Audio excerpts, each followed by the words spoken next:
ناظرین، آج کے دور میں مسلمان اپنے بالوں میں طرح طرح کی کٹنگ کرتا ہے اور طرح طرح کے اپنے بالوں کو کٹاتا ہے۔ حالانکہ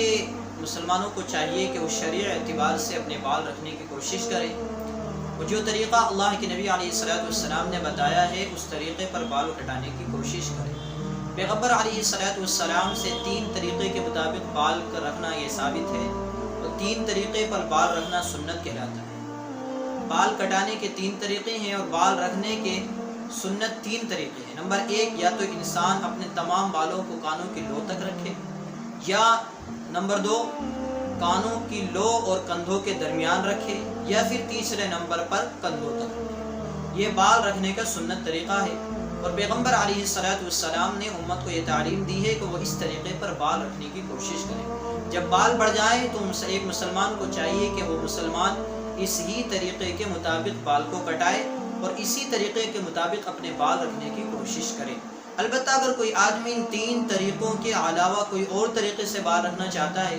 تو اس کے لیے آپ علیہ الصلوۃ والسلام نے یہ تعلیم دی ہے کہ جب وہ بال کٹائے تو اس طرح بال کٹائے کہ آگے کے، پیچھے کے، دائیں کے، بائیں کے، چاروں طرف کے بال بالکل برابر ہونے چاہیے۔ ایسا نہ ہو کہ آگے کے بال بڑھا دیے جائیں اور پیچھے کے بال کاٹ دیے جائیں، داہنی طرف کے بال کاٹ دیے جائیں یا بائیں طرف کے بال کاٹ دیے جائیں۔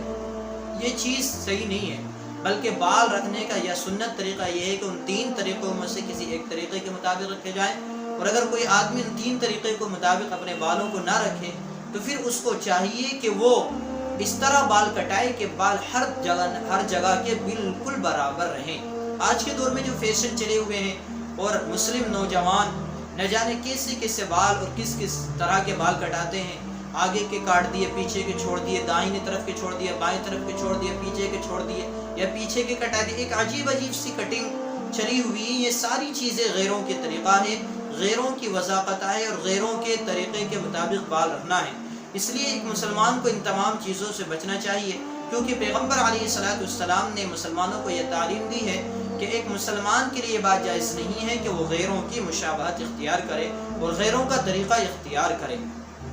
اس کے بارے میں وعید بھی اللہ کے نبی علیہ الصلوۃ والسلام نے بیان فرمائی کہ اگر کوئی آدمی کسی قوم کی مشابہت اختیار کرتا ہے تو وہ کل قیامت کے دن اسی قوم کے ساتھ شمار کیا جائے گا۔ اس لیے مسلمانوں کو چاہیے کہ مسلمان اس طرح بال کٹانے سے اپنے آپ کو بچائے اور کوشش یہ کرے کہ وہ سنت طریقے پر بال رکھے، اور سنت طریقے پر بال رکھنے کا مطلب یہ ہے کہ یا تو وہ اپنے کانوں کی لو تک بال رکھے، یا کانوں کی لو اور کندھوں کے درمیان تک بال رکھے، یا پھر کندھوں تک اپنے بالوں کو بڑھائے۔ اگر اس طرح نہیں رکھتا تو پھر اپنے بالوں کو اس طرح کٹائے کہ سارے کے سارے بال بالکل برابر ہونے چاہیے، چھوٹے بڑے نہیں ہونے چاہیے۔ آپ علیہ الصلوۃ والسلام نے اس چیز سے منع فرمایا ہے کہ کوئی انسان اپنے سر کے بعض بال کاٹ دے اور بعض بال کو روک لے۔ اس لیے مسلمانوں کو ان تعلیمات کو اپنانے کی کوشش کرنی چاہیے۔